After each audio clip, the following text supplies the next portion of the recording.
Fl-2019 il-Gvern Laburista kien ikkummissjona studju fejn intqal li kien se jnaqqas it-traffiku.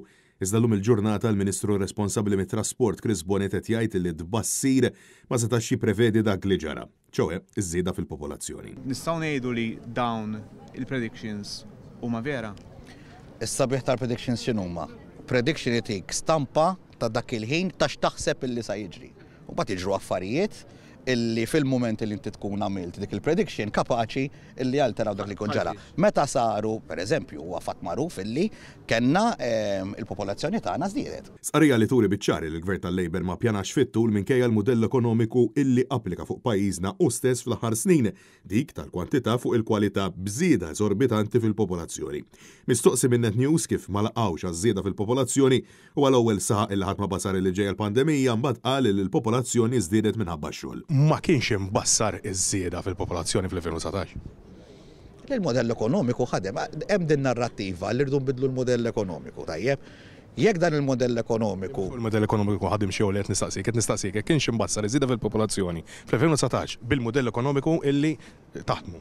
Fl-2019 tajna nbassru l-Covid, dak li ġara ejja ħankunu trasparenti man-nies.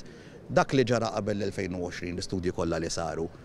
Int għandek diffikultà biex tintraspożihom illum il-ġurnata għax il-Covid. Il-popolazzjoni ġiet minħabba l-Covid ġifieri. L-eżida fil-popolazzjoni ġiet għax hawn ix-xogħol.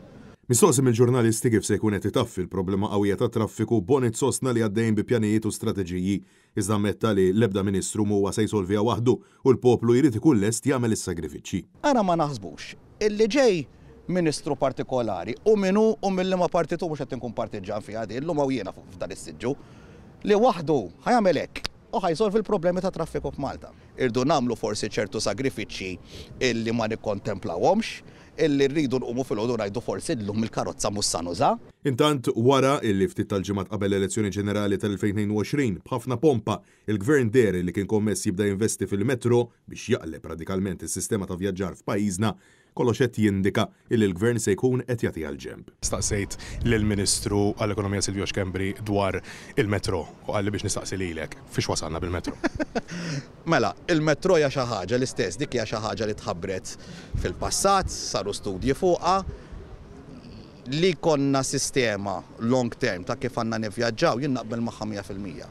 Li ma naqbilx huwa illi konna sistema ta' trasport li l-investiment li tirrikjedi fiha se jġib parku btejhom lill-familji u lill-ħaddiema Maltin u Ewġin. U fil-waqt li l-Ministru sejjaħ is-suġġett tal-metro bħala fissazzjoni wara illi l-Gvern nefaq mit-taxxi tal-poplu aktar minn 430,000 euro f'pompi u tinet. Bil-fissazzjoni fuq il-metro naħseb wasal iż-żmien illi. Fissazzjoni infaqtu iktar minn 400,000 fuq. Fissazzjoni kull dejjem jekk il 4 xhur Ministru saqsaw nisit mid-darba fuq il-metro. Bonet taċċifhem illi ekonomikament pajjiżna ma jiflaħx għall-investiment bħal dan. Hija tajba biss jekk ma ġibx il-pajjiż għal kubtieħ. B'mod ta' investiment u b'mod ta' ekonomija x'aħna dejjem ġibna l-ewwel l-interessi tal-ħaddiema li kulħadd ikollu pagi tajbin u li kulħadd jgħix tajjeb dan il-pajjiż. Diskors mill-aktar surreali jekk kif pajjiżna fl-aħħar snin kellu l-inqas żieda fil-paga fl-Ewropa kollha bil-persuni fir-riskju ta' faqar aktar ikomplu jiżdiedu u bil-poplu qed jibqa' jinsisti illi qed jara tnaqqis serju fl-standard of living tiegħu.